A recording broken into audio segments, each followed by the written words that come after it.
Hello chess lovers, Soren here, and in today's video I want to share with you a game played at the ongoing 2021 Hou Yifan challenge. On the white side is Indian chess grandmaster Rameshbabu Praggnanandhaa, and his opponent is American chess grandmaster of Indian origin Abhimanyu Mishra, who, as you remember, in June 30 became the youngest grandmaster, beating Sergei Karyakin's record. Earlier in 2019 he had broken Praggnanandhaa's record, becoming the youngest international master at the age of 10 years, 9 months and 20 days. So we have a clash of two chess prodigies, a game which everyone was waiting for, is always eager to see, and now we can go through it. This is a game from round 12, and Praggnanandhaa opened up with d4. Mishra answered with d5, c4, c6. Slav defenses on the board. A solid opening where black is managing to put a tough resistance. Yes, queen b3. This type of queen maneuver is also common to Catalan opening, and yeah, in this case also you can go for g3, bishop g2 and put pressure down the long diagonal, but in the game we see an interesting pawn sacrifice by Praggnanandhaa, g4. Definitely a home preparation, and I checked with Stockfish. Stockfish also likes this move, even suggests it as a first choice move. At the cost of sacrificing a pawn, white is managing to open up the g file in order then to put pressure on opponent's king side. Bishop b7, e4, c5, d takes c4. Well, after this move, actually white is getting no compensation for the sacrificed pawn. Better is playing d5. With this move white can add fuel to the fire, but instead we have d takes c5, and after an exchange of queens, a question arises: where is white's compensation? Of course, in here white can win back the sacrificed pawn straight away, but white didn't hurry, first played bishop e5.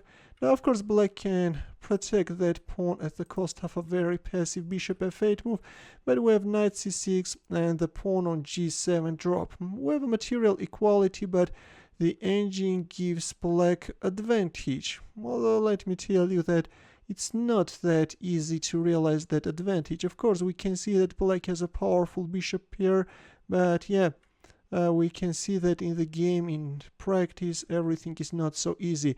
In here, h5 followed by rook g1 is something worth of taking into consideration. Just leave the king in the center, you know, but instead we have castling queenside, and very quickly Praggnanandhaa managed to equalize the game. Knight e5, an exchange of knights on e5 followed, h3. The pawn was under attack. Now black is trying his luck on the queen side, but white's position stands super solid, and after white's king reached the third rank, white centralized his king. An exchange of first pair of rooks followed. Bishop d3 hitting on b5, king b6, bishop e2, b4, a takes b4, a takes b4, knight a2, and the b pawns of both players dropped. Rook b1, and we also see an exchange on b4. We have an equality on the board, nothing special, but the players still kept on playing. Praggnanandhaa was leading on time, and he decided to test his opponent. He is now coming after the pawn on h6. Rook g6, rook b4 check, king c7, rook a4, and now white will try to find another way of targeting that pawn on h6. Finally, from the 7th rank, white rook is intruding inside opponent's camp. Now it's time to drive away this defender from the 6th rank. The rook goes away and the pawn on h6 dropped, but from behind the rook will now control the movement of the pawn.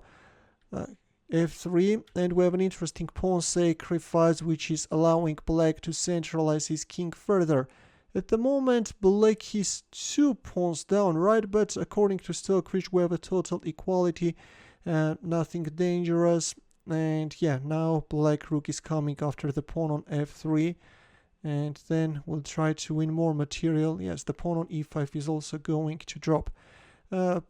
Mishra was down on time, but his defense is impregnable. He was playing very accurately. Here bishop f3 is also which black can try. we are winning a piece, but this is a draw because we have a wrong color bishop. Instead we see rook c1. Now, yeah, white king is moving forward in order to support the pawn. And yeah, this rook endgame is a draw. Check, king c3. If you want this pawn, you will lose yours. That's why still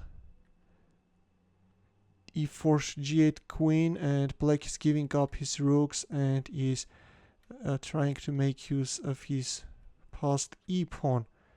Just no way to win. Actually, in this endgame, white had no chance of winning. All the time we had equality, and yeah, finally, once the kings remained on the board, we have a draw. These young talents are playing up to the kings, something which Fischer was doing right. This is a dear chess lovers, a little bit boring draw. Usually I'm not covering this type of games, as you know. I usually prefer sacrificial games, but since this was a clash of two chess prodigies, the one is Indian, the other one is of an Indian origin. I'm sure that many of you are waiting for this video. That's why I decided to cover it for you. In the end, a chess puzzle for you, where the task is to find the mating line for white. As usual, we'll wait for your answer in the comment section. Thanks for watching. We'll see you in my next video.